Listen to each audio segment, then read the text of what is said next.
256.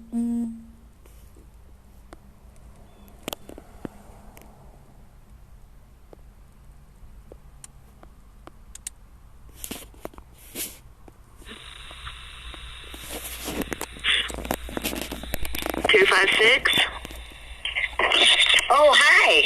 This is Veronica Taylor again in Gaston. Hi, Veronica.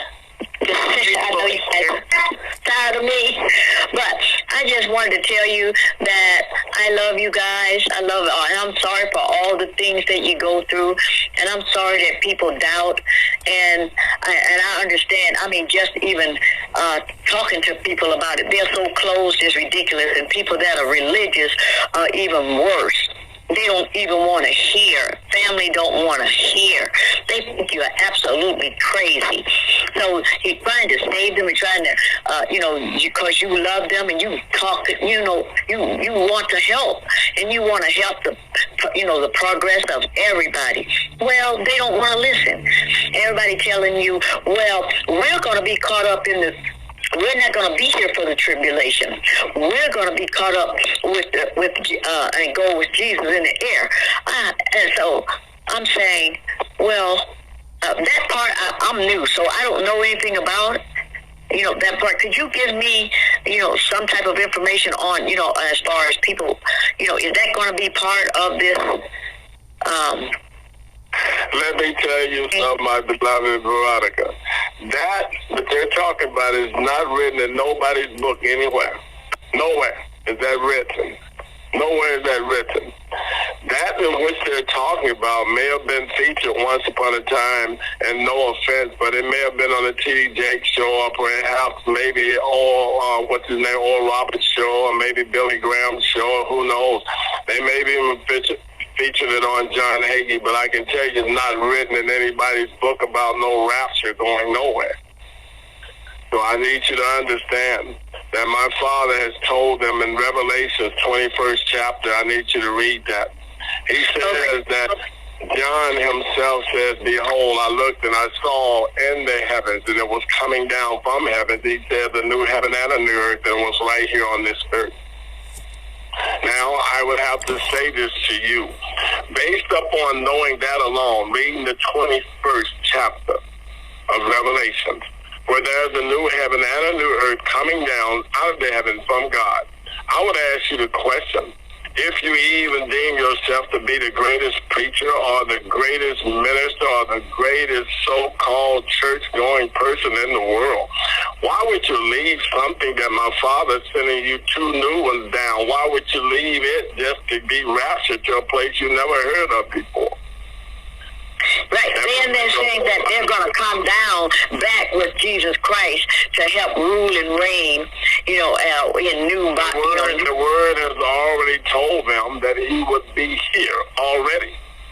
It even told them for not everyone would have sleep when he returns.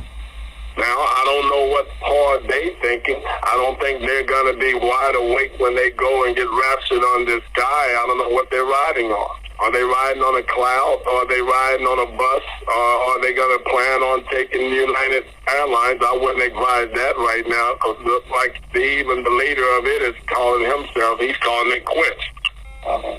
And all he wanted as he began to quit was to have him something that he known as flight forever and keep his parking spot forever. So it don't feel like he even worried about flying nowhere off to no map. So I would say to those people that are talking that they might want to talk reality and talk truth, and not talk about a dream and hope in which they've been sold by some man who they actually paid him for it.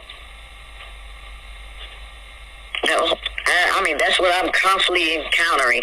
I mean, for everybody that's totally entrenched in, I mean, they're saying, they totally believe in the Bible, and they believe, which I do too. They better believe in it, and they better understand that it also told them in the Bible, so as it was during the time of Noah, so shall it be when the return of the one in whom they keep calling Jesus the Christ, Yahoshua Mashiach.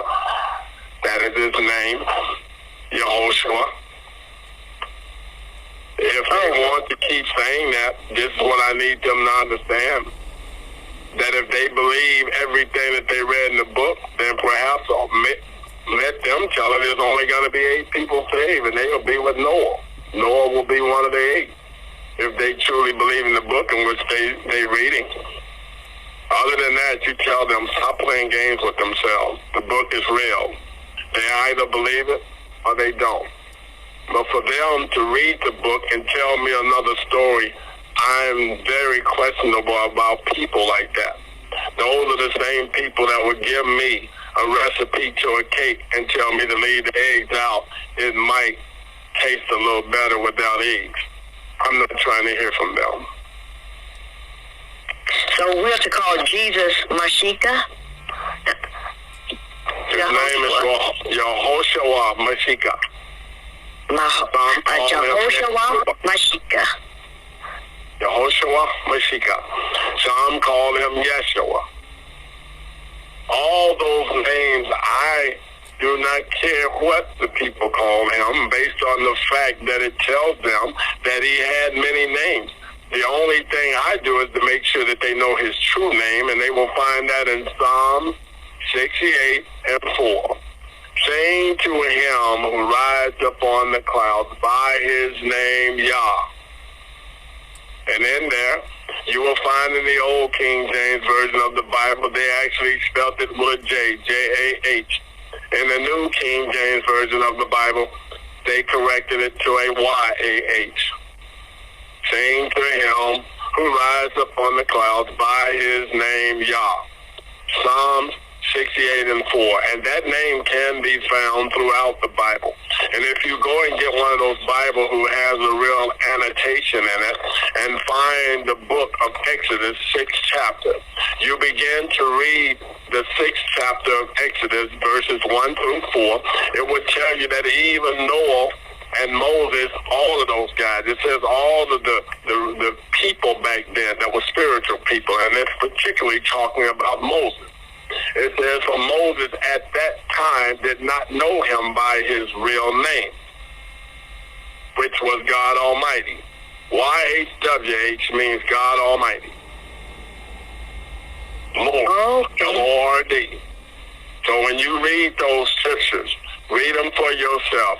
Do not go and get somebody's commentary.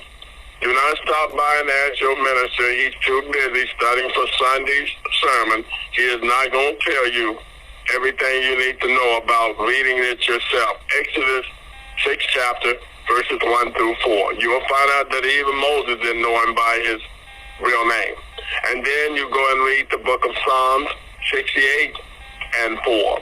And you will realize that it tells you his name. And then throughout the book of Isaiah, you will find Isaiah constantly telling you what his name was. Thank you. I appreciate it. Thank you.